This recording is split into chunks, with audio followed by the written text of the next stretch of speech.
নমস্কাৰ, মোৰ পুনৰ নতুন এটি ভিডিঅ'লৈ আপোনালোকক স্বাগতম জনাইছোঁ। আজি যিহেতু ৰবিবাৰ, গতিকে মানুহজনো ঘৰতো আছে, ভাবিলোঁ অলপমান মন্দিৰৰ পৰাই আহোঁ আৰু দৌলগোবিন্দ মন্দিৰত যাম যিহেতু ভাবিলোঁ আপোনালোককো অলপমান দৰ্শন কৰাওঁ। গতিকে মই ওলাই মেলি ৰেডিয়ে হ'লোঁ আৰু মানুহজনেও গৈছে, বাটত ৰখি আছে। গতিকে ব'লকচোন, আমিও মোৰ লগতে আপোনালোকেও দৌলগোবিন্দ মন্দিৰ দৰ্শন কৰিব ব'লক।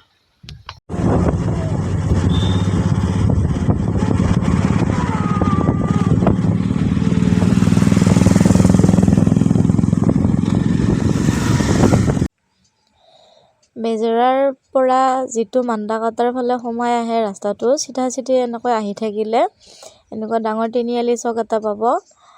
এই চকটো ফুলুং চক বুলি ক'লে চবেই চিনি পায়, যিহেতু ফুলুং চক বুলিয়েই বিখ্যাত।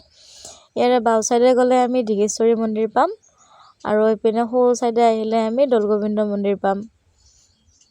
আৰু আপোনালোকে মোৰ পেজটো প্লিজ ফ'ল' কৰি দিব এনেকুৱা নতুন নতুন ভিডিঅ' পাবৰ কাৰণে।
ইয়াতে এইটো ৰাস্তাৰ কাষতে ধুনীয়া কালী মন্দিৰো আছে, খুব ধুনীয়া লাগে ইয়াতেও আহি পেলাই।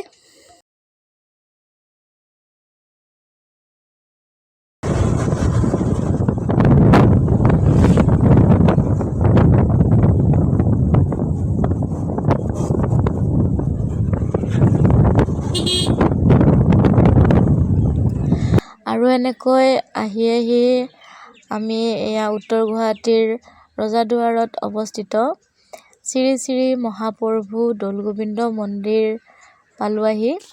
আৰু ইয়াতে আজি ৰবিবাৰ যিহেতু, গতিকে বহুত মানুহো হৈছে, ভাল লাগিব আজি দৰ্শন কৰি। ব'লকচোন আপোনালোকক আৰু দেখুৱাবলৈ চেষ্টা কৰোঁ। আৰু এনেকৈ আমাৰ গাড়ীখন পাৰ্কিং কৰি থৈ দিলোঁ ইয়াতে। আৰু এই মাইনাক ফুৰিব পালে একোৱেই নালাগে, তাই খুব ভাল পায় ফুৰি। ব'লকচোন আমি ভিতৰলৈ সোমাই যাওঁ।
এনেকৈ আমি লাইন পাতি মন্দিৰৰ ভিতৰলৈ সেৱা কৰিবলৈ সোমালোঁ। মন্দিৰৰ ভিতৰত যিহেতু মোবাইল নিয়া নিষেধ, গতিকে ভিতৰৰখিনি মই দেখুৱাবলৈ নোৱাৰিলোঁ, তাৰ বাবে আপোনালোকে বেয়া নাপাব।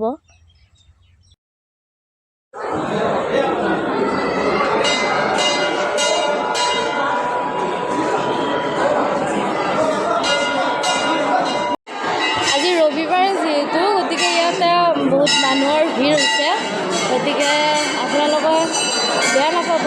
মই আৰু দৰ্শন কৰিবলৈ গ'লে ইয়াতে মোবাইল নিব নিদিয়ে, গতিকে মই পূজা কৰি ওলাই আহিলোঁ। আৰু ইয়াতে ধুনীয়া ভোগৰ ব্যৱস্থা, প্ৰসাদৰ ব্যৱস্থা আছে। আমি খাই বৈ ঘৰ গুচি যাম আৰু।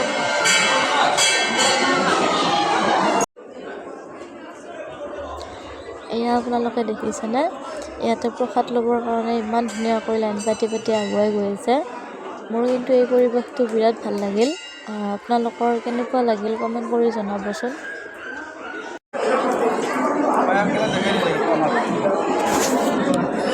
নাচিলা হাই কৰি দিয়া, হাই দিয়া, হাই দিয়া, এংকি দিয়া, এংকি দিয়া।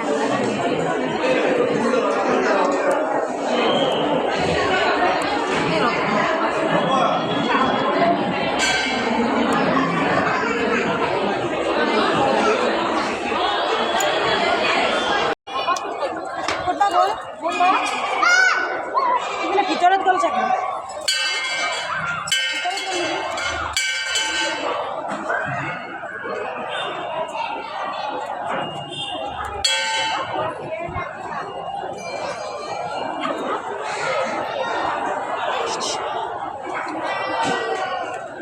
মহাপ্ৰভু দৌলগোবিন্দ মন্দিৰ দৰ্শন কৰিবলৈ পাই আপোনালোকৰ কেনেকুৱা লাগিলে কমেণ্ট কৰি জনাব, আৰু লগতে মোৰ পেজটো ফ'ল' কৰি দিব। আকৌ লগ পাম নেক্সট এটা ভিডিঅ'ত। আজিলৈ বাই বাই।